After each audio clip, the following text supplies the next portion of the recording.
लागोस्तोवर किंवा संत ही पदवी त्यांच्या समोर लागोस्तोपर्यंत त्यांच्या जीवनामध्ये अत्यंत प्रकारचे खूप वेगवेगळ्या प्रकारचे संकट आले. प्रत्येक जगाने त्यांना हिणवलं, त्यांच्या आसपासच्या लोकांनी त्यांना हिणवलं, पण हिणवणारे हिणवत असतात हा विचार मनामध्ये धरून संत सावता महाराज झालं, जगद्गुरु तुकोबाराय झालं, माऊली ज्ञानोबाराय झालं, या सर्वांनी आपला प्रवास परमार्थाच्या मार्गाने कसा जाईल याचा विचार केला. आणि आज आपल्याला सुद्धा तेच करायचंय. या सभा मंडपात बसून, या धर्म मंडपामध्ये बसून भगवंताचं नामचिंतन अगदी मनापासून आणि विश्वासाने घ्यायचंय. विठ्ठल विठ्ठल.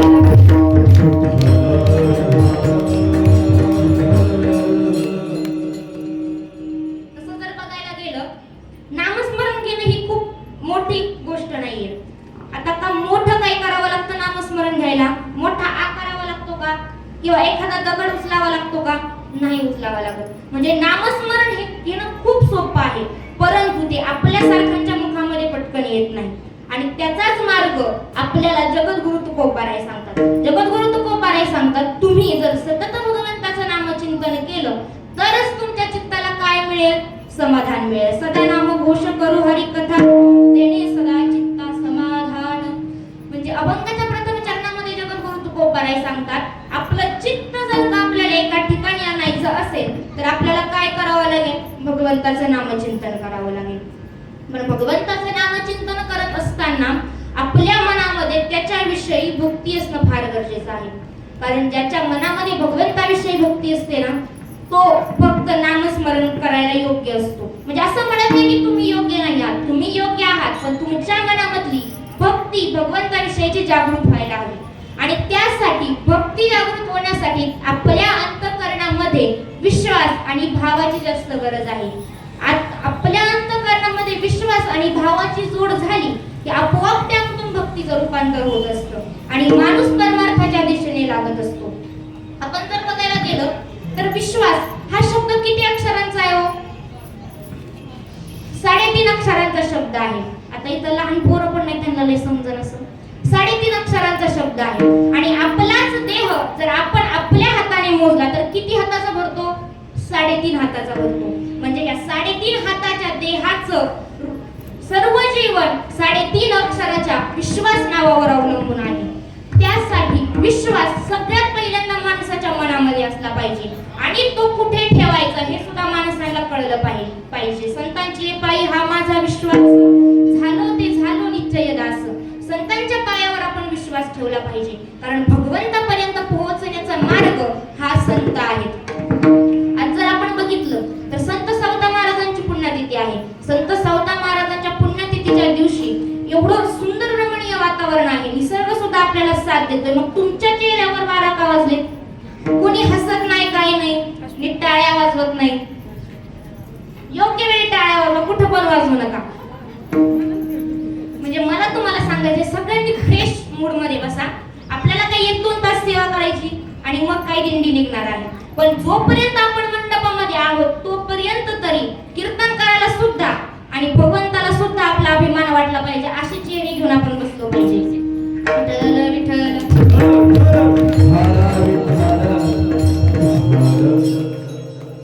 जगद्गुरु तुकोबाराय आपल्याला सांगतात की बाबांनो, तुम्ही जन्माला या, जन्माला आल्यापासून ते मरेपर्यंत तुम्ही जर सतत भगवंताचं नामचिंतन केलं तरच तुमच्या जीवनाचा त्या ठिकाणी उद्धार होईल.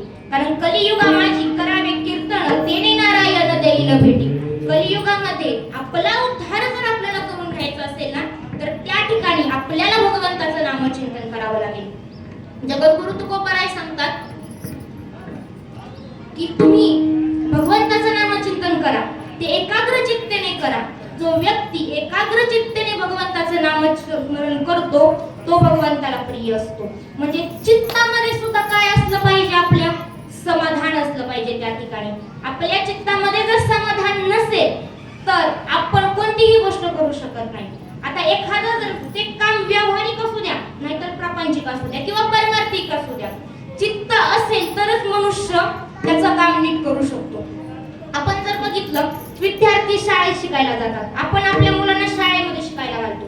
शाळेमध्ये शिकायला घातल्याच्या नंतर त्यांनी जर मन लावून अभ्यास केला, एका चित्ताने जर अभ्यास केला तरच त्या मुलाचा परीक्षेमध्ये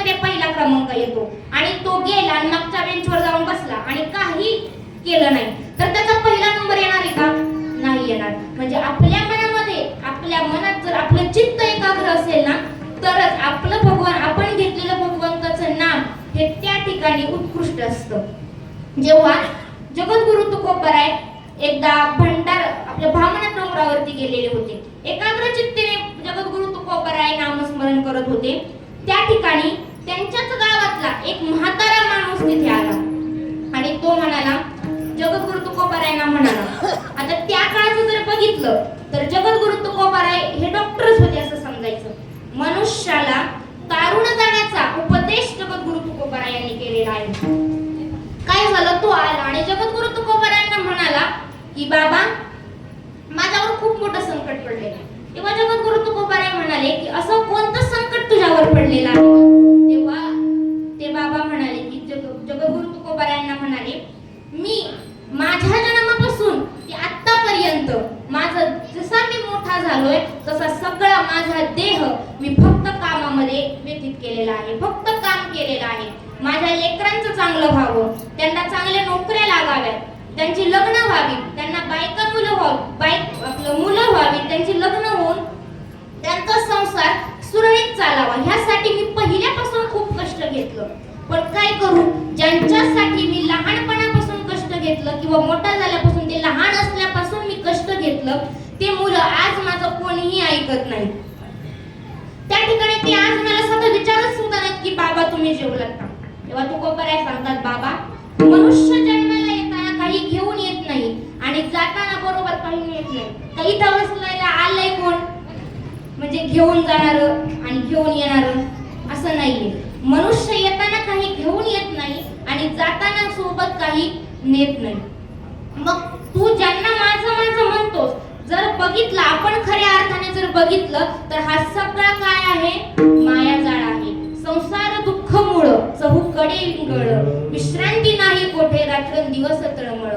हा दुःख बांधवडी आहे हा संसार, दुःख बांधवडी आहे हा संसार, दुःख बांधवडी आहे हा संसार, दुःख बांधवडी आहे हा संसार. दुःख काही नाही कळते, काही कळते नाही कळते, दुःख बांधवडी आहे हा संसार, बांधवडी आहे हा संसार, दुःख बांधवडी आहे हा संसार.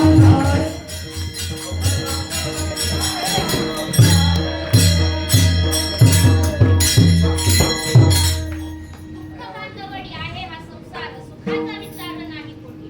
तुम्हीच बघा आता, आपला संसार आहे का त्यामध्ये सुख आहे का? नाही, सुख नाही. मग तरी सुद्धा तुम्ही संसार करता, म्हणजे आपला काहीतरी हेतू आहे त्या ठिकाणी संसार करणं. आणि जगद्गुरु तुकोबराय असं सांगतात की तुम्ही संसार करा. संत म्हणत नाहीत की तुम्ही संसार करू नका, अवश्य संसार करा, त्यांना सुद्धा संसार होता. संसार करा, पण पाण्यातल्या कमळासारखा संसार करा. कारण कमळ पाण्यात असतं पण पाणी कमळामध्ये नसतं. त्याप्रमाणे सत्यवादी कारी संसार सफळ, सत्यवादी कारी संसार सफळ, सत्यवादी कारी संसार सफळ, सत्यवादी कारी संसार सफळ, सत्यवादी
गेले नाही.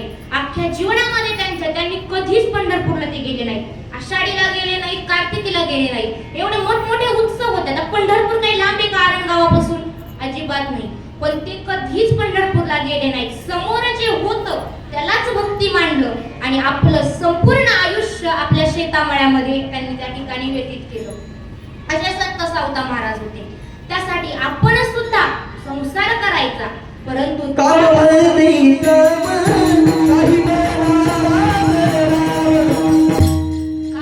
काम काही म्हणा राम राम, जाईल भवश्रम सुख होईल दुःखाचा. म्हणजे कामामध्ये प्रत्येक काम करताना आपण भगवंताचं नामचिंतन केलं पाहिजे. नवे तर तुम्ही कोणतंही काम करा, भगवंताचं नामचिंतन हे वावगं नाही. फक्त आपल्याला आपल्या मुखामधून ते घ्यायचं आहे. आपल्या मुखातून जर आपण भगवंताचं नामचिंतन घेतलं तर त्या ठिकाणी आपला सगळा दिवस हा चांगल्या प्रकारे जाणार. तुम्ही एकदा ट्राय करून बघा. विज्ञानाने आत्ताच्या काळामध्ये असा शोध लावलेला आहे, जिथे विज्ञान संपतं तिथे परमार्थ चालू होतो. ही गोष्ट लक्षात घ्या. विज्ञानाने आत्ताच्या काळामध्ये असा शोध लावलेला आहे की आपला माइंड फ्रेश जर कशाने होत असेल ना, तो माइंड फक्त फ्रेश आपलं कीर्तनाने होतो. जो मनुष्य एकाग्र चित्तेने कीर्तन ऐकतो ना, त्याला कोणत्याही योगासनाची किंवा कोणत्याही आपण म्हणतो ना त्याला योगाची गरज पडत नाही, किंवा कोणत्याही प्रकारचा व्यायाम त्याच्या शरीराला करावा लागत नाही. त्या ठिकाणी त्याचं शरीर आणि त्याचा मेंदू फ्रेश जर कशाने होत असेल ना, तर तो फक्त कीर्तनाने होतो. आणि कीर्तन म्हणजे काय? आता हा सप्ताह काही वर्षभर चालणार आहे का? नाही चालणार. पण म्हणजे तर आपण भगवंताचं नामचिंतन तर करू शकतो ना. त्यासाठी एकाग्र चित्तेने नामस्मरण करा. तुम्ही नामस्मरण किती करता ह्याला महत्व नाही, ते किती एकाग्र चित्तेने करता ह्याला महत्व आहे. एकदा काय झालं, एक गोपिका आपल्या घरी टेऱ्यामध्ये दही घुसळत होती आणि अचानक तिच्या कानावर भगवंताच्या बासरीचा आवाज पडला आणि तिचं चित्त त्या म्हणजे तिथून त्या दह्यापासून लांब गेलं आणि तिने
तुझं चित्त ठिकाणावर आहे का? म्हणजे बघा बरं का, चित्त जर जागेवर नसेल तर आपण करतो त्या कामाला सुद्धा अर्थ नाही.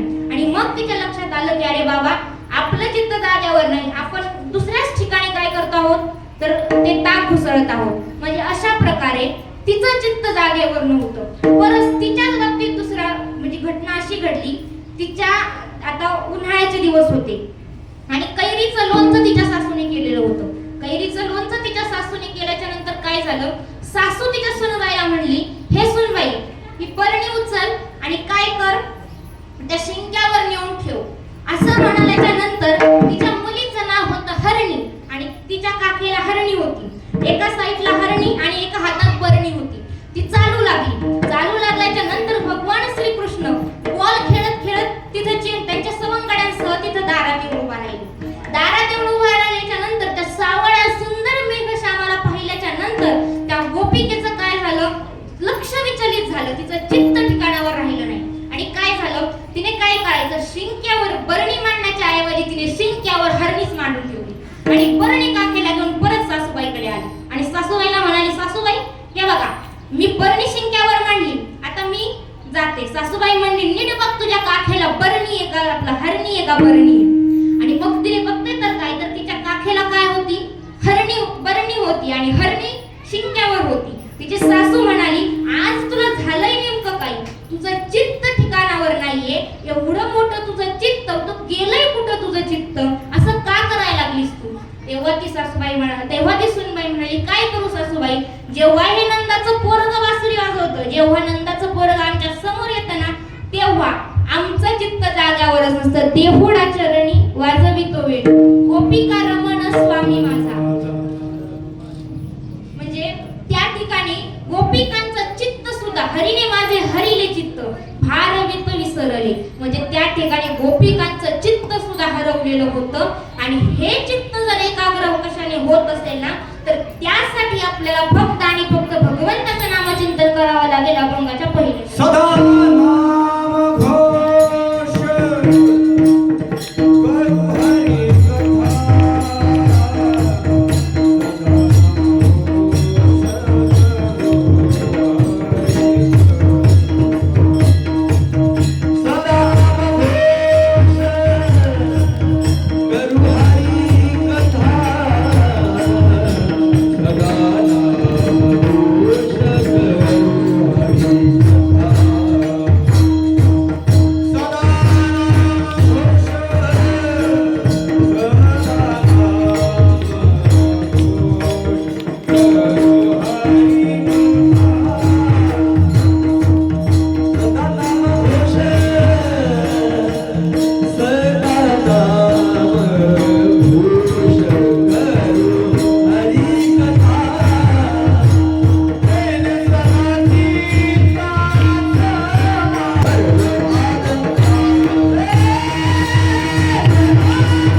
कारण मनुष्याचं मन हे कसं आहे, तर चंचल आहे. 6व्या अध्यायामध्ये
अर्जुनाने सुद्धा प्रश्न केला होता भगवंताला की देवा, मनुष्याचं मन एवढं चंचल का आहे आणि हे मन एकाग्र कशाने होईल. तेव्हा भगवंताने सांगितलं होतं अर्जुना, हे बघ मनुष्याचं मन हे चंचल आहे. आता ह्या ठिकाणी असेल तर उद्या तिकडे असेल. आता इथालचंच उदाहरण घ्या, ह्याच्यातले निम्मे जण मी सांगते की देहाने येत आहेत पण मनाने येत नाही. तुमचं मन हे आजूबाजूला भटकत आहे. मी हे मंडपात बसल्या बसल्या सुद्धा तुमची परीक्षा घेऊ शकते बरं का, कोणाचं मन इथे आणि कोणाचं बाहेर आहे. त्यामुळे सावध बसा. असं आपलं मन चंचल असतं आणि जेव्हा मनुष्याचं मन चंचल असतं तेव्हा त्याचं चित्त एकाग्र नसतं. आणि त्यासाठी आपल्याला तुकोबारायांनी सांगितलंय की काय करायला पाहिजे तुम्ही, तर भगवंताचं नामचिंतन करायला पाहिजे. ते बघा म्हणलं तर नाही तुम्ही सावध बसा. मी तुम्हाला परत फोडून सांगितलं होतं की मी मंदिरात बसल्या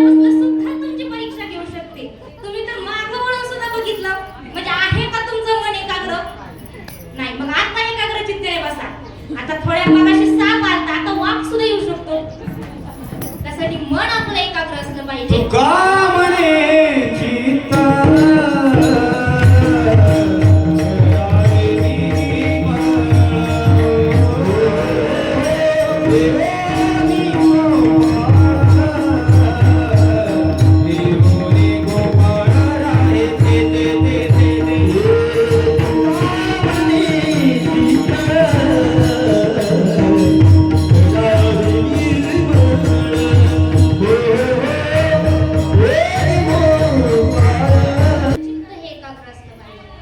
म्हणजे संतांचं चित्त त्या ठिकाणी एकाग्र होतं. आज जर बघितलं तर संत बाबांची पुण्यतिथी आहे. त्यांचं जीवनचरित्र आपण थोडा अभ्यास किंवा पाहूया. संत सावता महाराज काम करत होते, पण तरी सुद्धा त्यांनी आपल्या कामालाच देव मानलेलं होतं. संत सावता महाराजांचे वडील नेहमी म्हणायचे सावता महाराजांना, सावता एक लक्षात घे, देवाला ह्या जगाचा कारभार सांभाळायचा आहे आणि सगळ्या जगाचा कारभार सांभाळता त्याला असं बारीक सारीक काम त्याला जमणार नाही. त्यामुळे त्याने प्रत्येक मनुष्याला ज्याचं त्याचं काम दिलेलं आहे. डॉक्टराला सुद्धा काम दिलंय पेशंटला चेक करण्याचं, त्याप्रमाणे शेतकऱ्याला काम दिलंय जगाचं पालन पोषण करण्याचं. म्हणजे प्रत्येकाला काम दिलेलं आहे आणि त्यातली त्यात आपली जात सुद्धा माळियाची आहे आणि त्यामुळं आपण आपलं काम हे एकाग्र चित्तेने केलं पाहिजे. तेव्हा सावता महाराज लहान असताना काय झालं, पण मुळात जर बघितलं सावता महाराजांचे पूर्वज देवमाळी हे खरं तर आरणगावचे नव्हते. ते कुठालचे होते कोणाला सांगता येईल का? आत्ता आरणगाव लागलेला आहे, औसा गावाचे ते होते. पण औसा गावामध्ये दुष्काळ पडला आणि दुष्काळग्रस्त त्या गावकड्यांना की त्यांच्या ठिकाणी पाणी अन्न काहीच नव्हतं. त्यांचे जनावरे तिथे दम काढणार, त्यांची लेकरं बाळं तिथे दम काढणार. आणि मग अशा ह्या परिस्थितीत, अशा या वातावरणात सर्व गावकऱ्यांनी एकाग्र चित्ताने विचार केला आणि ठरवलं की काही जरी झालं तरी आता ह्या गावामध्ये राहायचं नाही. मग ते अशाच तिथून थोडं अंतरावर एक घनदाट अरण्य होतं. त्या अरण्यामध्ये ते गेले. अरण्यामध्ये गेल्याच्या नंतर त्या औसा गावातल्या लोकांनी तिथे एक वस्ती प्रस्थापित केली आणि आजची ती वस्ती म्हणजे आरणगाव आहे. ते आता माढा तालुका आणि सोलापूर जिल्ह्यामध्ये आहे. आणि त्या ठिकाणी मग देवमाळ्यांना पुढे 2 मुलं झाली. त्याच्यातले परसोबा सुद्धा भगवंताचे अत्यंत लढीवाळ भक्त होते. त्यांच्या घरामध्ये पूर्वीपासून परमार्थ करण्याची सवय होती. त्यांनी काय केलं, ते भगवंताला सतत म्हणायचे. आता देवाजवळ काय मागावं हे सुद्धा लोकांना म्हणजे आपल्याला कळलं पाहिजे. आपण अशी देवापुढे लिस्ट मानतो की देवाचं डोकं चक्कर होत असेल, म्हणजे आपली लिस्ट ऐकून आपल्या त्या ठिकाणी भावना संपतच नाही. आपल्याला असं वाटतं देवाकडे गेलं ना, देवा मला हे दे, देवा मला सुखाचं दे, देवा मला सुख लागू दे, अशा प्रत्येक गोष्टी आपण देवाकडे मागतो. पण माझ्या संतांचं मागणं वेगळं होतं. आपलं परसवांनी मागितलं, हे बघ देवा, आम्ही पहिल्यापासून तुझी भक्ती करत आलेलो आहोत आणि इथून पुढे सुद्धा हा रानमाळा असाच फुलावा, यासाठी आमच्या घरामध्ये असं रत्न जन्माला येऊ दे की जे तुझी भक्तीची ही परंपरा पुढे चालू ठेवी. आणि मग काय झालं, मग त्या ठिकाणी धन्य ते अरण रत्नाची ती खाण जन्मला निधान सावतातो. त्या ठिकाणी त्या अरण गावाचं भाग्य उदयाला आलं आणि 700 वर्षापूर्वी 13व्या शतकामध्ये माझ्या संत सावता महाराजांनी नंदिताबाई आणि परसोबांच्या पोटी त्या ठिकाणी जन्म घेतला. जन्म घेतल्याच्या नंतर सावता महाराजांचं बालपण चालू झालं. आषाढी एकादशीला अरण गावापासून आषाढी एकादशीला दिंड्या जायच्या आणि दिंड्या गेल्याच्या नंतर सावता महाराजांना प्रश्न पडायचा की अरे बाबा, हे लोक इकडे जातात कुठे? एवढ्या मोठ्या टाळ मृदुंगाच्या जयघोष आणि जल्लोषात एवढे भगवंताच्या नामस्मरणामध्ये तल्लीन होऊन हे काय म्हणताय? सावता बाबांना काहीच कळत नव्हतं. एक दिवस आपले वडील शेतामध्ये काम करत असताना सावता महाराज त्यांच्या जवळ गेले आणि प्रश्न विचारला, बाबा, हे लोक कुठे जात आहेत? तेव्हा सावता महाराजांना त्यांच्या बाबांनी सांगितलं, इथून काहीच अंतरावरती जगाचा मालक आहे. जगाचा मालक कसा दिसतो बाबा? तो मला बघायचंय. जो अख्खं जग सांभाळतो तो किती सुंदर असेल. एवढं आपल्याला साधं एक घर सांभाळता येत नाही आणि तो अख्खं जग सांभाळतो. आणि माझी इच्छा आहे बाबा, या लोकांसोबत मला सुद्धा देवाकडे जायचंय. तेव्हा सावता महाराजांचा हे निरागस भाव, ही निरागस भक्ती बघून परसोबा म्हणाले, सावता, एक लक्षात घे बाळा. सावता बाबांना आपल्या मांडीवर बसवलं आणि म्हणाले, सावता, हे बघ, भगवंताने आपल्याला काम वाटून दिलेले आहे. हा रानमाळा हाच खऱ्या अर्थानं काय आहे तर आपला भगवंत आहे. ह्या रानमाळ्यातच आपण भाजीपाला पुरवायचा आणि तो जगाच्या मालकापर्यंत पोहोचवायचा. आपण आपलं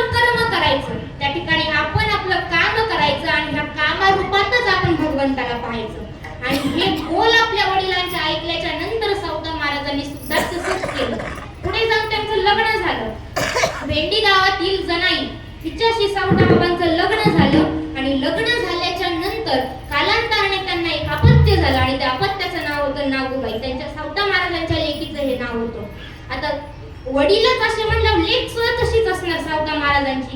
पूर्ण घराणंच त्यांचं परमार्थिक होतं त्या ठिकाणी. आणि सावता महाराज आपल्या मळ्यामध्ये भाजीपाला फुलवू लागले. लोक त्यांना हिनवायचे. कालांतराने ते कीर्तन सुद्धा गावामध्ये सांगू लागले.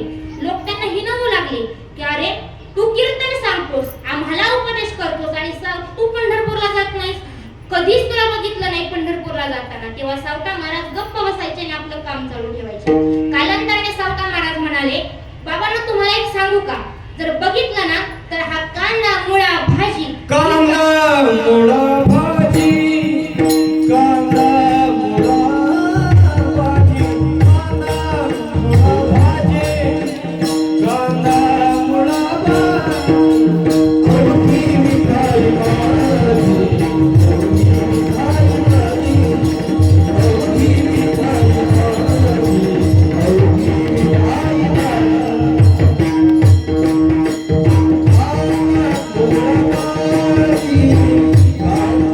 मिठाई माझी अवघी मिठाई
माझी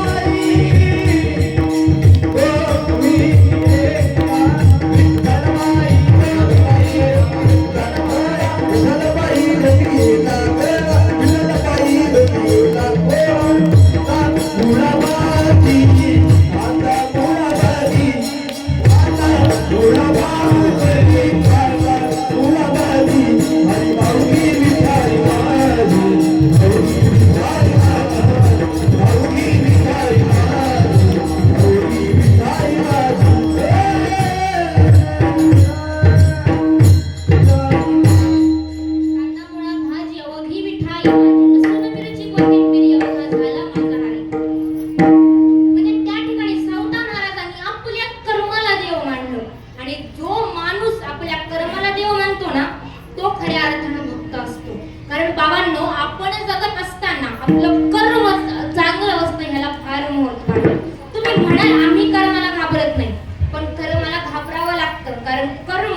जन्मोजन्मांतरीपासून आपली पाठ धरून असतो आणि कधीतरी ते संचिताच्या रूपाने, प्रारब्धाच्या रूपाने किंवा क्रियामानाच्या रूपाने ते कर्म आपल्याला कधी ना कधीतरी फेडावं लागतं.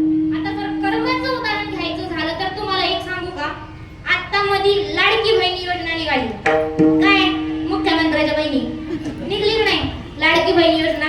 लाडकी बहीण योजना निघाली आणि त्याच्या आधी काय झालं होतं, 70 वर्षाच्या पुढच्यांना एसटी फुकट झाली होती आणि काही म्हाताऱ्या बायाने अशाच तुमच्या सारख्यांनी 65चं वय 75 करून घेतलं आणि महिन्यानं लगेच लाडकी बहीण योजना आली आणि मग हिच्या तिच्या नावाने पोट मारायला लागले. हिनेच सांगितलं मला की तुझं हे करून घे, वय वाढून घे, अगं एसटी फुकट होईल तुला. पण जेव्हा का लाडकी बहीण योजना निघाली तेव्हा मात्र पस्तावा झाला, कारण लाडकी बहीण योजना ही 60 वर्षांच्या आतल्यांनाच होती आणि मग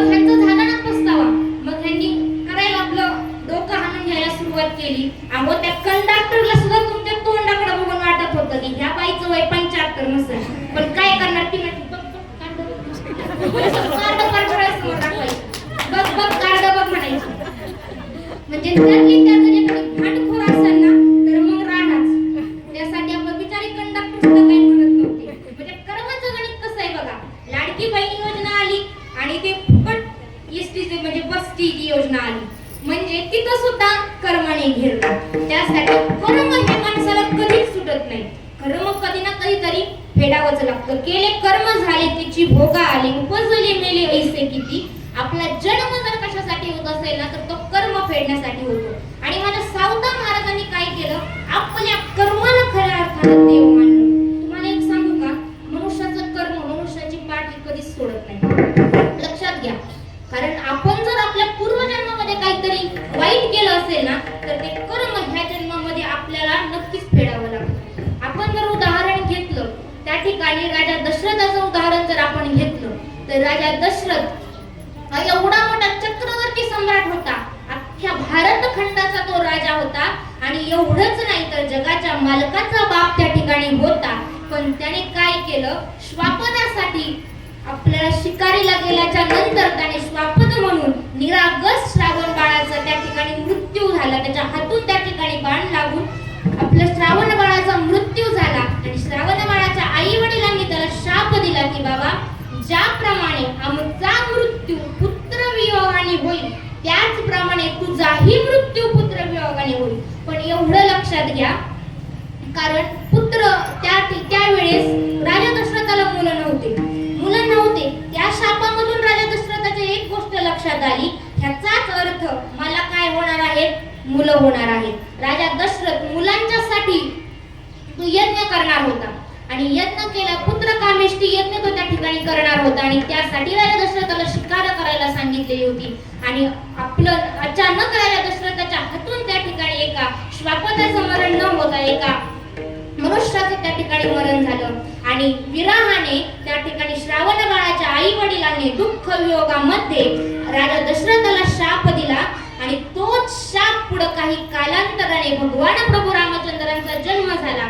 जन्म झाल्याच्या नंतर कैकेयीच्या वचनासाठी भगवान प्रभू रामचंद्राने 14 वर्षाचा वनवासाचा स्वीकार केला आणि मागे लगेच राजा दशरथाचा मृत्यू झाला. म्हणजे मग बघा, आता तुम्ही इथं एक गोष्ट लक्षात घ्या, जगाचा मालक होता भगवान प्रभू रामचंद्र, पण आपल्या पुत्राचा मृत्यू, ते आपल्या वडिलांचा मृत्यू एक पुत्र सुद्धा थांबवू त्या ठिकाणी शकला नाही. त्या देवाच्या हात नेतृत्वाखाली सगळं जग चालतं. सूर्य सुद्धा त्याने सांगितल्यावर चालतो, उगवतो. आपण सगळे त्याच्या नेतृत्वाखाली आहोत किंवा त्याच्या आशीर्वादाखाली आपण त्या ठिकाणी आहोत. आणि तिथे एक बापाचा मृत्यू एक मुलगा सुद्धा रोखू शकला नाही. त्या देवाला खूप अवघड होतं का हो, 14 वर्ष वनवास झाला की मग येतो आणि मग सांगितलं असतं का राजा मग तुम्ही मरा बाबा, असं सुद्धा नाही झालं. म्हणजे त्या ठिकाणी कर्माने त्या राजा दशरथाला सुद्धा घेरलं. तसंच ते कर्म आपल्याला सुद्धा घेरत असतं. हेच नाही तर महाभारतातलं सुद्धा एक उदाहरण आहे, धृतराष्ट्राचं उदाहरण आहे. कारण मी प्रवचनामध्ये सांगितलंय, धृतराष्ट्र हा अंधाळा होता. आणि धृतराष्ट्र अंधाळा होता, त्याने काय केलं, महाभारताचं युद्ध झालं, 100 कौरव मारले गेले. आणि त्या ठिकाणी गांधारणीला आणि धृतराष्ट्राला त्या पुत्रांचा विरह त्या ठिकाणी सहन झाला नाही. आणि त्याने भगवंताला प्रश्न केला, देवा असं कोणतं आमचं कर्म होतं रे, म्हणून आम्हाला आमचे एवढे 100 पुत्रांचं मरण आमच्या जिवंत डोळ्याने बघावं लागलं. आणि आपल्या पोराचं मरण हे जिवंत बापाला बघणं हे त्या बापालाच माहिती असतं, त्याचं दुःख त्या ठिकाणी काय असतं. आपल्या डोळ्यासमोर आपला मुलगा जर जात असेल ना तर त्याच्यासारखं दुःख त्या बापाला कधीच भेटत नाही. म्हणजे असं दुःख त्या धृतराष्ट्राला झालं होतं. तो म्हणाला आमची चूक झाली, मी त्यावेळेस मोहामध्ये अडकलो. आणि दुर्योधनाला ज्यावेळी तो द्रौपदीचं वस्त्रहरण करत होता त्यावेळेस मी त्याला वाचवलं नाही, पण तेव्हा मी मोहामध्ये अडकलेलो होतो. ते कर्म आमच्या पाठीशी राहिलं. पण देवा तू जगाचा मालक आहेस, तू तर युद्ध थांबवू शकत होतास ना, तू सगळ्यांना तू अर्जुनाला गीतेचं ज्ञान दिलंस, एवढं केलंस, मग तू युद्ध थांबवू शकत होतास. तेव्हा भगवंताने सांगितलं, हे बघ राजा तू शांत हो, काही काळांतरासाठी मी तुला दृष्टी देतो. असं म्हणाल्याच्या नंतर राजाला देवाने दृष्टी दिली. दृष्टी दिल्याच्या नंतर राजाचा धृतराष्ट्र जन्मापासून 50 जन्म माग राजाला नेलं. त्या जन्मामध्ये तो पारधी होता. आणि पारधी असल्यामुळे तो असा शिकार करत होता. आणि शिकार करत असताना त्याला दिवसभर शिकार मिळाली नाही.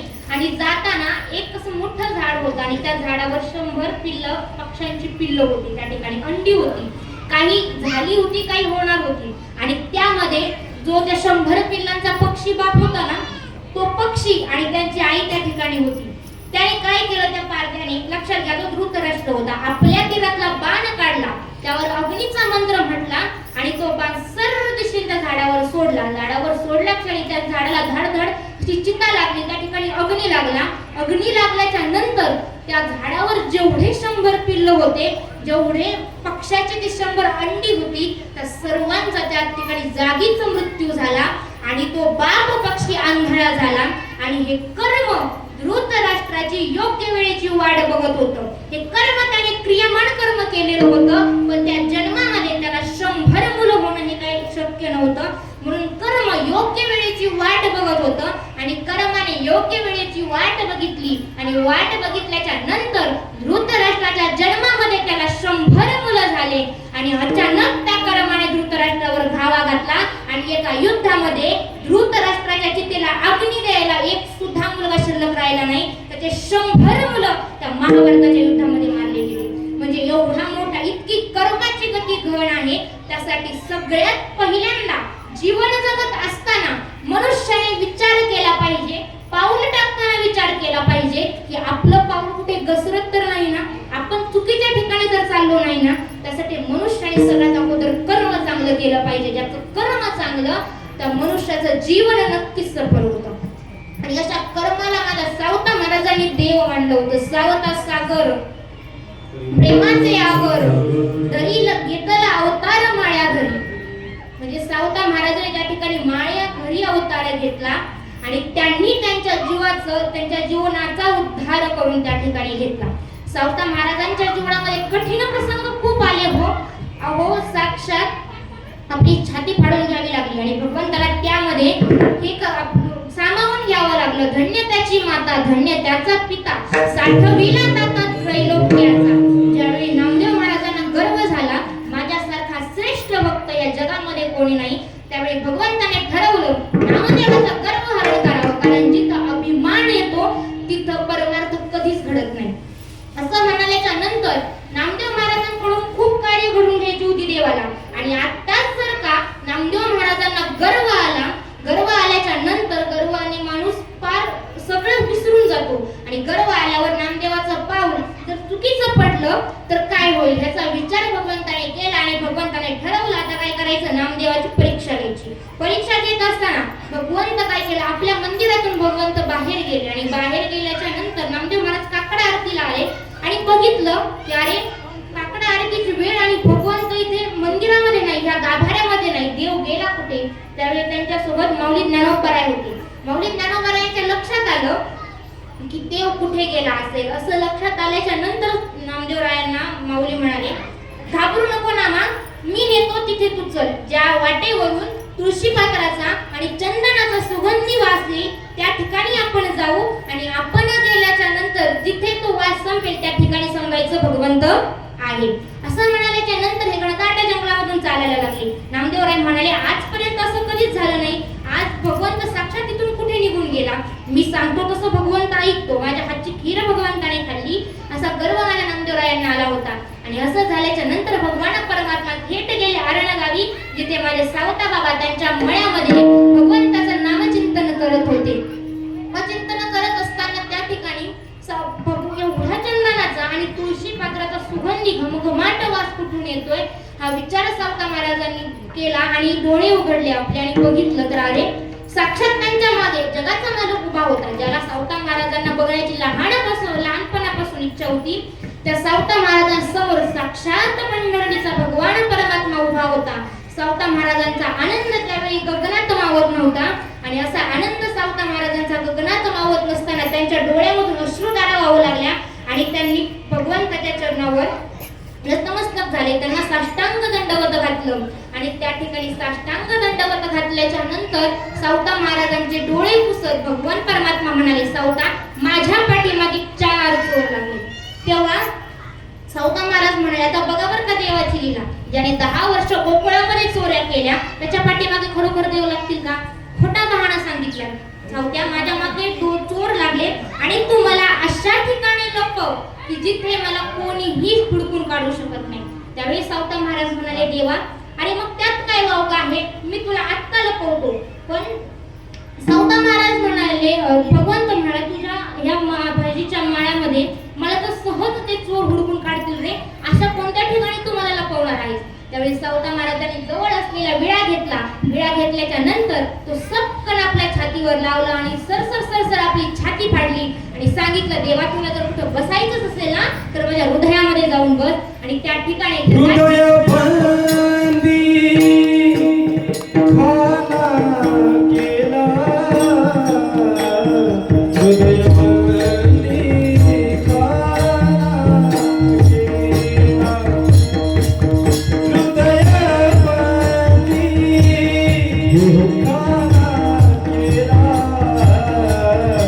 हृदय बंदी खाना केला, हृदय बंदी खाना केला, हृदय बंदी खाना केला, हृदय बंदी खाना केला, हृदय बंदी खाना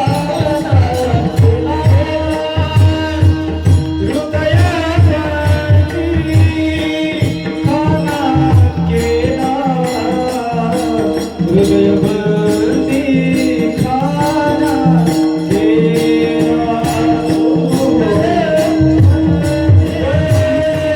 हृदय बंदी खाना हरी या पंढरीचा चोर गळा बांधून या दूर. म्हणजे हृदयामध्ये भगवंताला त्या ठिकाणी म्हणजे सावता महाराजांनी साठवलं. आणि काही कालांतराने जेव्हा ज्ञानोबराय आणि नामदेवराय आले आणि त्यांच्या तिथे आल्याच्या नंतर त्यांना कळालं की अरे सुगंधी तुळशीचा वास आणि चंदनाचा वास इथूनच येतोय. म्हटल्याच्या नंतर माझा देव इथेच कुठेतरी आहे असं म्हटल्याच्या नंतर नामदेव महाराज एका लहान मुलासारखे देवा देवा करत धावू लागले, दौडू लागले. आणि दौडत गेल्याच्या नंतर त्यांना समजलं की अरे इथे हा माणूस कोण बसलाय जो भगवंताचं नामचिंतन करतोय. आणि मग तिथे गेल्याच्या नंतर बघितलं मला सावता महाराजांच्या छातीमधून घळ घळ घळ रक्ताच्या धारा वाहत होत्या. आणि त्यांच्या त्या छातीच्या कोण्यामधून किंवा तिथं तिथं कापलं होतं त्या छिद्रांमधून तुळशीचा सुंदर असा वास येत होता.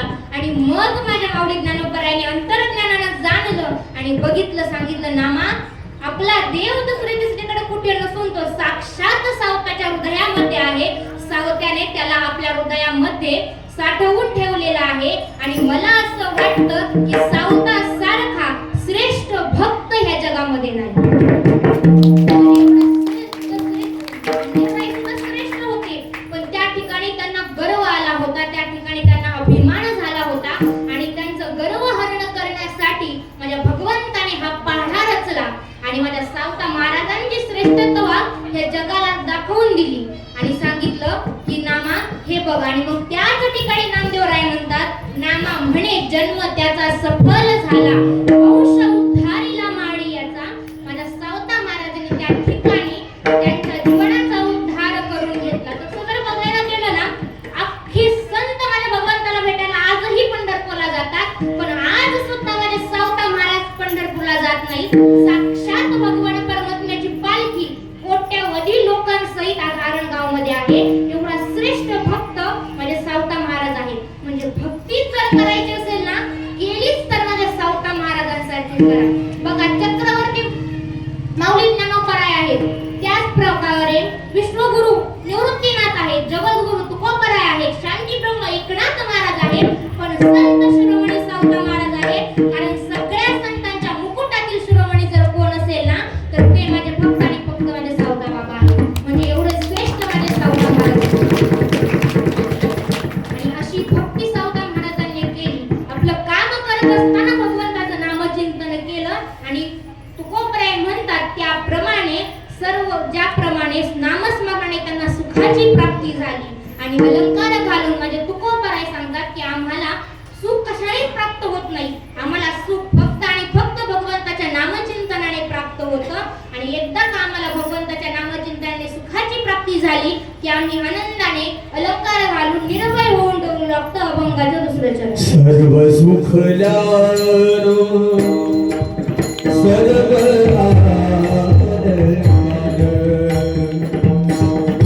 आनंद निर्भर डुलत असतो. आणि ह्याच नामस्मरणाने आमच्यासारख्या संतांना सुखाची प्राप्ती प्राप्ती होते आणि आम्ही आनंदाने निर्भय होऊन डोलू लागतो हे असं तुकोबाराय सांगतात. आता मला सांगा, अलंकार म्हणजे काय हो महिला मंडळ? तुमच्या गळ्यात आहेत ते सोन्याचे अलंकार आहेत का? वारकऱ्याचे अलंकार म्हणजे काय? गळ्यातील माळ आणि कपाळावरती बुक्का हे खऱ्या अर्थानं वारकऱ्याचे अलंकार आहेत. त्याने वारकरी शोभून दिसतो आणि हे अलंकार घालून आम्ही आनंदाने निर्भय होऊन डोलत आहोत असं तुकोबाने अभंगाच्या दुसऱ्या चरणामध्ये सांगतात. म्हणजे मनुष्याने जीवन जगत असताना नामस्मरणासोबत भक्ती कशी केली पाहिजे ह्याला सुद्धा फार महत्व आहे. त्या ठिकाणी सौता महाराजांची मुलगी नागूबाई, तिचा एक छोटा दृष्टांत मी तुम्हाला सांगते. जसा बाप तशी लेक असते. म्हणजे नागूबाई लहान होती, लहानपणापासून आपल्या वडिलांचे हे चमत्कार, आपल्या वडिलांचे हे संस्कार, आपल्या घरामध्ये घडत असलेलं परमार्थाचं वातावरण कुठेतरी त्या लहानच्या नागूवरती, तिच्या मनावर ते उठत होतं, तिच्या मनावरती त्याचे संस्कार घडत होते. आणि एक दिवस नागूबाईने विचार केला. नागूबाई म्हणाली की बाबा, तुम्ही म्हणता आपल्या शेताचा मालक आपण नाही आहोत, आपल्या शेताचा मालक जगाचा मालक आहे. मग मी सुद्धा त्या जगाच्या मालकाला कधीच बघितलं नाहीये. मला असं वाटतंय मी काय करते, हा थोडासा भाजीपाला घेते आणि माझ्या जगाच्या मालकाला या वारकऱ्यांसोबत देते. त्या छोट्या नागूचे हे बोल ऐकून सावता महाराजांनी एक टोकरीभर भाजीपाला त्यामध्ये दिला आणि सांगितलं, जा नागू, इथे जवळ जाऊन त्या वारकऱ्याजवळ दे. वारकऱ्याजवळ गेल्याच्या नंतर छोटी नागू दुडू दुडू दुडू दुडू धावत त्या ठिकाणी त्या पंढरपूरच्या वाटेवर असणाऱ्या वारकऱ्यांकडे गेली आणि म्हणाली, थांबा ना बाबा, हे बघा आमच्या जगाचा मालक तर इकडे येता येत नाही, तर ह्या जगाचा कारभार सांभाळायचा असतो म्हणून त्याला वेळ नसतो. मग त्याच्या या भाजीपाला, त्याच्या या राणामध्ये पिकवलेला हा भाजीपाला, ह्याचं थोडं वाण माझ्या देवाला मी देत आहे. हे बघ देवा, आम्ही तुझ्या शेताची चांगली काळजी घेत आहोत. हे माझा एवढा निरोप माझ्या जगाच्या मालकाला सांगा, हा भाजीपाला त्याला द्या. एवढंच नाही तर त्याला सांगा की नागू, तुझ्या शेताच्या बांधावर तुझी वाट बघते, लवकर येऊन मला दर्शन दे. असं म्हणाल्याच्या नंतर त्याचा एक वारकरी जरा उर्मट होता. उर्मट असल्यामुळे तो म्हणाला, आमचंच वजा आम्हाला झेपाना, एवढ्या लांब जायचंय आणि या पोरीची काय माझ्यामध्ये घाई चालली. ते घेतलं, ते जी टोकरी होती ती घेतली आणि अशी बाजूला भिरकावून दिली. त्या ठिकाणी नागूला असं रडू आलं. रडू आल्याच्या नंतर ती रडू लागली आणि एका बाजूला जाऊन बसली. रडत असताना म्हणाली की काय रे देवा, तुझा भाजीपाला मला तुझ्यापर्यंत पोहोचवायचा आहे आणि हे वारकरी असे काय आहेत. असं म्हणाल्याच्या नंतर मागून एक वारकरी येत होता. तो जरा चांगला होता, त्या बाबांसारखा होता तो. आणि मग तो म्हणाला त्या ठिकाणी, काय झालं बाळा, तुला तू रडतेस का, तू हरवली आहेस का. असं म्हणाल्याच्या नंतर नागू म्हणाली, नाही बाबा, मी इथालचीच आहे. ते बघताय ना, ते शेत आमचं आहे आणि त्या शेताचा मालक, जगाचा मालक त्या ठिकाणी पंढरपूर मध्ये आहे. असं म्हणाल्याच्या नंतर त्या वारकऱ्याला समजलं की फक्त आणि फक्त भगवंताविषयी बोलते आहे. असं म्हणाल्याच्या नंतर, सांग बाळा, काय निरोप आहे तुझा. तेव्हा नागू म्हणते, बाबा दुसरं काहीच नाही, जगाच्या मालकाला काही सांगू नका, फक्त एवढंच सांगा की हे घे बघ तुझ्या रानातला भाजीपाला आणि एवढंच सांगा की नागू त्या ठिकाणी रानाच्या बांधावर तुझी वाट बघते, लवकर ये. तिच्या भक्तीचा अंत बघू नकोस आणि लवकर येऊन तिला दर्शन दे. माझा एवढाच निरोप त्या जगाच्या मालकापर्यंत पोहोचवा.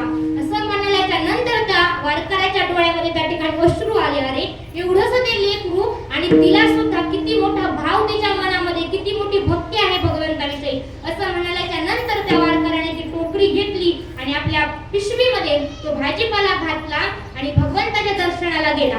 भगवंताच्या दर्शनाला गेल्याच्या नंतर भगवंताला सांगितलं, देवा, अरे त्या ठिकाणी संत सावता महाराजांची मुलगी, ज्याला तू दर्शन दिलं, ज्याच्या हृदयामध्ये तू आहेस, त्या संत सावता महाराजांची मुलगी तुझी वाट बघते रे. एकदा तरी जाऊन त्या लेकराला दर्शन दे. तिची निरागस भक्ती बघ. तिची निरागस भक्ती बघून साक्षात मी भारावलो आहे. तुझ्या मळ्यातला हा भाजीपाला तिने मला तुझ्यापर्यंत पोहोचवायला सांगितलाय. तिचा निरोप मला तुझ्यापर्यंत पोहोचवायला सांगितलाय. माझं काम मी केलं, इथून पुढचं काय करायचं हे तू ठरव. असं म्हणाल्याच्या नंतर माझ्या देवाला सुद्धा गहीवर यावं आणि पाझर फुटावा. असं म्हणाल्याच्या नंतर माझ्या देवाला सुद्धा रागवलं नाही आणि भगवान पांडुरंग परमात्म्याने सुद्धा बांधावर असलेल्या माझ्या नागूला जाऊन दर्शन दिलं. म्हणजे एवढी अतूट भक्ती असावी लागते. जसा बापाने केलं ना तसेच लेकीने सुद्धा केलं. म्हणजे एवढं नातं त्या ठिकाणी परमार्थामध्ये, ज्याचं घराणं परमार्थातलं असतं ना, त्याच्या लेकराला सांगावं लागत नाही की तू देवाची पूजा कर, आपोआप त्याला ते कळत असतं. म्हणजे त्यासाठी आपलं लेकरू घडायला वातावरण सुद्धा तसं असावं लागतं, आपलं वातावरण सुद्धा भक्तिमय असावं लागतं. नाहीतर आजकाल घरामधलं वातावरण तसं नाही. कारण तुम्हाला सांगू का, आपली म्हणजे लेकराची मम्मीच व्हॉट्सअप बघता बघता काय करते, स्वयंपाक करते. जाहिरात लागली की भाकरी एक भाकरी थापायला येते, परत जाहिरात संपली की टीव्ही पुढे जाऊन बसते. म्हणजे असं वातावरण आज जग इथं आत्ता ह्या स्थितीच आहे, किंवा आत्ताची जी स्थिती आहे, जी खरी परिस्थिती आहे ते मी तुम्हाला सांगते. आपलं लेकरू घडावं जर असं तुम्हाला वाटत असेल ना, तर त्यासाठी काय करावं लागेल, तुम्हाला आपल्या लेकराला चांगले संस्कार करावे लागतील. त्या ठिकाणी त्याच्या आजूबाजूला परमार्थाचं वातावरण क्रिएट करावं लागेल, किंवा त्याच्या आजूबाजूला तसं वातावरण तुम्हाला तयार करावं लागेल. तेव्हाच आपलं लेकरू त्या ठिकाणी काय करेल, तर भगवंतापर्यंत पोहोचेल. त्याच्या मनात भगवंताविषयी गोडी निर्माण होईल. आता प्रत्येक महिलेला वाटतं की माझ्या पोटी शिवाजी महाराजांनी जन्म घ्यावा, पण शिवाजी महाराज घडायला माझी जिजाऊ मासाहेब जन्माला यावे लागतील. आणि तेच विचार, तेच गोष्टी, शिवचरित्र किंवा रामायण महाभारताच्या गोष्टी ज्याप्रमाणे जिजाऊने छत्रपती शिवरायांच्या मनावर अगदी लहानपणापासून बिंबवल्या, त्याचप्रमाणे तशाच गोष्टी तुमच्याही लेकराच्या मनावर तुम्हाला बिंबवायच्या आहेत. ना व्हॉट्सअप ना टीव्ही या गोष्टींच्या अधीन न जाता तुमच्या लेकराला त्या ठिकाणी परमार्थाच्या वातावरणामध्ये, त्या ठिकाणी त्याच्या आजूबाजूला तसं वातावरण निर्माण करायचं आहे. मग कसं काय तुमच्या लेकराचा पाय बाजूला पडेल, त्याची बात पडणार नाही. ज्यावेळी परमार्थाचे बोल त्या ठिकाणी घरामधल्या लेकरांवर होतात ना, त्या ठिकाणी ते लेकरू बाजूला जाणार नाही ह्याची गॅरंटी मी तुम्हाला देते. पण ज्यावेळेस घरातलंच वातावरण अनुकूल नसतं, साजेसं नसतं, त्यावेळी नक्कीच त्या मुलाचा पाय बाहेर पडणार. त्यासाठी आई वडील सुद्धा तसे असावे लागतात, तेव्हा त्यांच्या पोटी चांगले रत्न जन्माला येतात. अशा प्रकारे आपण आपल्या मुलांवर कसा संस्कार करायचे हे तुम्ही तुमचं ठरवा. माझं काम मी केलं, इथून पुढे काही सगळं फोडून तुम्हाला मी सांगत बसणार नाही, माझ्याकडे एकतर वेळ कमी आहे. चला, अशा प्रकारे आपल्याला जगद्गुरु तुकोबाराय सांगतात, जेव्हा तो मनुष्य जगद्गुरु तुकोबारायांकडे गेला होता, तेव्हा त्या मनुष्याला जगद्गुरु तुकोबारायांनी सांगितलं, तू फक्त काय कर, तर भगवंताचं नामचिंतन कर. कारण नामचिंतन करायला कोणती अशी गोष्ट लागत नाही, कोणती जागा लागत नाही, कुठली जागा निश्चित करावी लागत नाही. तर नामस्मरण जर आपल्याला करायचं असेल, ज्याप्रमाणे एखाद्या नवीन वस्तूमध्ये आपल्याला प्रवेश करायचा असतो, त्या ठिकाणी त्या वस्तूमध्ये प्रवेश आपण तेव्हाच करतो जेव्हा आपण वस्तू शांती घालतो. पण असं नामस्मरणामध्ये करायचंय का? नाही करायचं. आपण डायरेक्ट भगवंताचं नामचिंतन मुखाने घेऊ शकतो, आणि असं मुखाने जर आपण आपल्या भगवंताचं नामचिंतन केलं तर त्या ठिकाणी तुमच्या जीवनाचा उद्धार होईल. असे उपदेश जगद्गुरु तुकोबाराय त्या माणसाला करत होते, आणि तेव्हा त्या माणसाच्या डोक्यामध्ये प्रकाश पडला आणि त्याने सुद्धा भगवंताचं नामचिंतन केलं. कारण काळवेळ नाम उच्चारिता नाही, दोन्ही पक्ष काही उद्धरती. भगवंताचं नामचिंतन करायला काळही लागत नाही आणि वेळ सुद्धा लागत नाही. एक लक्षात घ्या, आपण म्हणतो भगवंताचं नामस्मरण शुद्ध ठिकाणी करायचं. ज्या व्यक्ती जिथं सुतकाचा विषय असेल तिथं मनुष्याने कोणत्याही गोष्टीला हात लावता कामा नये. जिथे विटाळ असेल तिथं कोणत्याही गोष्टीला हात लावता कामा नये. पण तुम्हाला एक सांगू का, म्हणजे जगद्गुरु तुकोबारायांच्या जीवनातला एक प्रसंग आहे. जगद्गुरु तुकोबाराय ची कीर्ती ऐकून, जगद्गुरु तुकोबारायांची कीर्ती ऐकून देहू मधला एक मनुष्य त्यांना भेटण्यासाठी आला. भेटण्यासाठी आल्याच्या नंतर घरी आला, आणि घरी येत असताना एका अरण्यामध्ये, एका काट्यामध्ये एक मनुष्य टॉयलेटला बसला होता, आणि त्याच्या मुखामधून भगवंताचं विठ्ठल विठ्ठल विठ्ठल विठ्ठल असं नामस्मरण चाललं होतं. आणि असं नामस्मरण चाललेलं असताना त्या माणसाने विचार केला, अरे अशा अपवित्र ठिकाणी कोण जर भगवंताचं नामचिंतन करत असेल, एवढी जागा ही एवढी शुद्ध नाहीये, आणि अशा घाणेरड्या ठिकाणी भगवंताचं नामचिंतन कोण करत असेल, असा विचार त्या ठिकाणी त्या मनुष्याने केला. आणि तो विचार करत करत तो तुकोबारायांच्या घरी पोहोचला. घरी गेल्याच्या नंतर तुकोबारायांच्या पत्नी जिजाई आई साहेब बाहेर बसल्या होत्या. त्यांना विचारलं की तुकोबाराय कुठे गेले, तुकोबाराय कुठे गेले, म्हणून तोपर्यंत मागून तुकोबाराय आले. तुकोबारायांच्या हातात त्या ठिकाणी डब्बा होता, आणि त्या माणसाने तर्क लावला की त्या जंगलामध्ये जो कोण टॉयलेटला बसला होता ना, ते जगद्गुरु तुकोबाराय होते. असं म्हणाल्याच्या नंतर त्याने प्रश्न केला की तुकोबाराय, तुम्ही स्वतःला जीव म्हणवता, स्वतःची कीर्ती एवढ्या जगभर पसरलेली आहे, आणि याच्या अपवित्र ठिकाणी तुम्ही भगवंताचं नामचिंतन करा, तुम्हाला काही कसं वाटत नाही? तुकोबाराय सांगतात, काय सांगू तुला, आमच्या देहाची अवस्था तशा प्रकारची झालेली आहे, या भगवंताच्या नामस्मरणाने आमच्या देहाची अवस्था कशी झालेली आहे, तर विदेही स्वरूपाची झालेली आहे. अभंगाचं तिसरं चरण. असो वै संकटे आठवची नाही देहीच विदेही होऊ दशा. आमच्या देहाची भगवंताच्या नामस्मरणाने विदेही स्वरूपाची अशी अवस्था आम्हाला प्राप्त झालेली आहे. त्यामुळे आम्ही काय करतो काही करतो हे आम्हाला काहीच कळत नाही. आम्हाला फक्त एवढंच कळतं की आम्ही अखंड भगवंताचं नाम चिंतन करतो. असं म्हणाल्याच्या नंतर त्या विद्वानाच्या डोक्यामध्ये थोडासा प्रकाश पडला. तसाच प्रकाश तुम्ही तुमच्या डोक्यामध्ये पाडून घ्या. अहो आपण संतांच्या दरबारामध्ये आहोत. संतांना संत हे आईप्रमाणे असतात. माझ्या माऊलींना आपण माऊली म्हणतो ना, आई माऊली, आपण आईला उपमा देतो. ती उपमा माझ्या माऊली ज्ञानोबरायांना आहे. आपण संतांना आई म्हणतो. मग विठ्ठल आणि सुतकाचा प्रश्न संतांच्या दरबारामध्ये कधीच येत नाही. आणि जो मनुष्य आपल्या कामामध्ये एखादं काम जर करत असेल तर त्याला कधीच त्याच्या कामापासून वंचित करू नका. कारण सुतक विठ्ठल ह्या गोष्टी संतांपाशी कधीच चालत नाही. त्यासाठी जो मनुष्य काम करतो, तुमचं कसं आहे सांगू का? एखादी बाई जर आता उदाहरण घ्या, शेतातलंच उदाहरण घ्या. खुरपत असेल ना, खुरपत असताना तिने जर तिची पात कडेला नेली तर मागच्या बाया दगड हाणून तिला माघारी घेऊन येतात. म्हणजे ही सत्य परिस्थिती आहे. ही सत्य परिस्थिती आहे की आपण त्या ठिकाणी आपण त्या माणसाला त्याच्या कार्यापासून वंचित न ठेवता आपण त्याला सपोर्ट केला पाहिजे, त्याला आधार दिला पाहिजे. जो मनुष्य माणुसकीच्या नात्याने जगतो ना, तोच मनुष्य सुद्धा भक्त असतो, तो देव असतो. कारण संतांच्या मनामध्ये कधी असे विचार येत नाही. अविचार कधीच संतांच्या मनाला शिवत सुद्धा नाही. मग जर आपल्याला भक्त स्वतःला म्हणून घ्यायचं असेल, आपल्याला जर वाटत असेल आपण परमार्थ करतो, तर तोच संत असतो ज्याच्या ठिकाणी शांती असते. जो कोणी कितीही निंदा करू द्या त्याला उलटून बोलत नाही, कोणी कितीही टोमणे मारू द्या त्याच्याकडे दुर्लक्ष करतो, तो खरा संत असतो. आणि तेच संत जगद्गुरु तुकोबाराय झाले, संत नामदेवराय झाले. त्यांचं जिवंत उदाहरण आपल्या समोर आहे. पण तरी सुद्धा आपण आपलं मूळ स्वभाव काही सोडत नाही. कारण कुत्र्याचं शिपूट नळीत घातलं, वाकडं त्या वाकडंच राहणार, ते कधीच सरळ होणार नाही. त्यासाठी माणसाने जीवन जगत असताना असं जगा की आपण गेल्याच्या नंतर सुद्धा आपलं नाव आदराने घेतलं पाहिजे, ना की कलंकित रूपाने घेतलं पाहिजे. लक्षात द्या, मी एकदम 5वी 6वी किंवा 8वी 9वी असताना आम्हाला एक कविता होती. करून जावे असे काही दुनियेतून या जाताना, गहिवर यावा जगास साऱ्या निरोप शेवट देताना. असं काहीतरी या दुनियेतून जाताना आपण करून गेलं पाहिजे की अख्ख्या जगाला गहिवर आला पाहिजे आपला निरोप, किंवा आपण या ठिकाणी आपला शेवटचा श्वास घेतल्यानंतर हा इहलोक सोडून गेल्याच्या नंतर अख्खं जग रडलं पाहिजे. असा गहिवर त्या जगाला आला पाहिजे. असं माणसाने आपलं काम केलं पाहिजे, आपल्या कामाशी एकनिष्ठ राहिलं पाहिजे, आपल्या कामावर लक्ष केंद्रित केलं पाहिजे. तेव्हा खऱ्या अर्थानं त्या मनुष्याचा जन्म त्या ठिकाणी सफल होत असतो. आणि असं झाल्याच्या नंतर खऱ्या अर्थानं तो मनुष्य देवाला अत्यंत प्रिय असतो, तो संतांचा जवळचा भक्त असतो. कारण ज्या आता संत एकनाथ महाराजांचं उदाहरण घेतलं तर तो मुसलमान त्यांच्या अंगावर 21 वेळा थुंकला होता. पण तरी सुद्धा माझ्या शांती ब्रह्म एकनाथ महाराजांना त्या ठिकाणी राग आला नाही. जेवढा चुकायचा तेवढ्या वेळा माझ्या तुकोबारायांनी एकनाथ महाराजांनी स्नान केलं, पण तरी सुद्धा त्यांना कधीच राग आला नाही. अशी शांती किंवा असं शांतता ही संतांच्या ठिकाणी असते.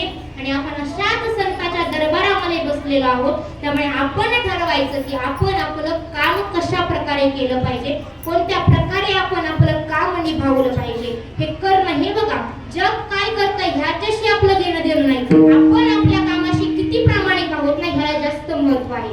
जग खूप पुढे चाललंय हो, जगाचा विचारच करू नका. कारण लोक कसं माहिती का, पायही चालू देत नाही आणि घोड्यावरही बसू देत नाही. म्हणजे लोकांचं खूप वाईट झालंय. पण आपल्या कामाशी आपण एकनिष्ठ असलं पाहिजे. आपण एकचित्तेने एकाग्र चित्तेने आपलं काम केलं पाहिजे, ना की दुसऱ्या काय होतं ह्याच्याकडे न लक्ष देता आपल्या कामाशी आपण एकनिष्ठ राहिलं पाहिजे. तसंच जसं की माझ्या सावता महाराज शेवटपर्यंत आपल्या कामाशी एकनिष्ठ राहिले आणि स्वतःच्या जीवनाचा उद्धार करून घेतला. हे कलियुग आहे, हे कलियुग आहे. माझ्या अभ्यासानुसार तरी कलियुग हे पापाचं शिखर गाठणारं युग आहे. कारण ह्या युगामध्ये भयानक प्रकारचं पाप घडतंय. आई वडिलांची त्या ठिकाणी घरामध्ये आपलं पोटचं लेकरू आई वडिलांना त्या ठिकाणी महत्व देत नाही, त्या ठिकाणी आई वडिलांना किंमत देत नाही.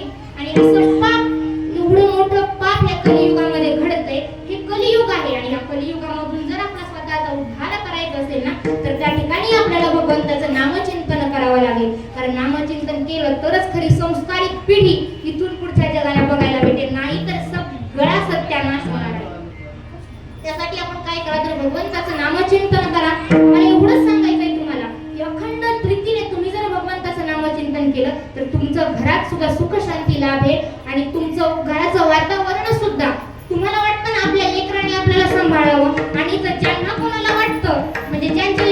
आहेत त्यांना सांगते बरं का, आपल्या लेकराने आपल्याला सांभाळावं तर त्यासाठी सुरुवात ही आधी तुमच्यापासून करा. तुमच्यापासून सुरुवात केली की आपोआप तुमच्या लेकराच्या विचारामध्ये परिवर्तन त्या ठिकाणी होईल. त्यासाठी एकदा सर्वांनी हात वर घ्या. एवढ्या वेळ मी तुम्हाला काहीच म्हणलं नाही बरं का.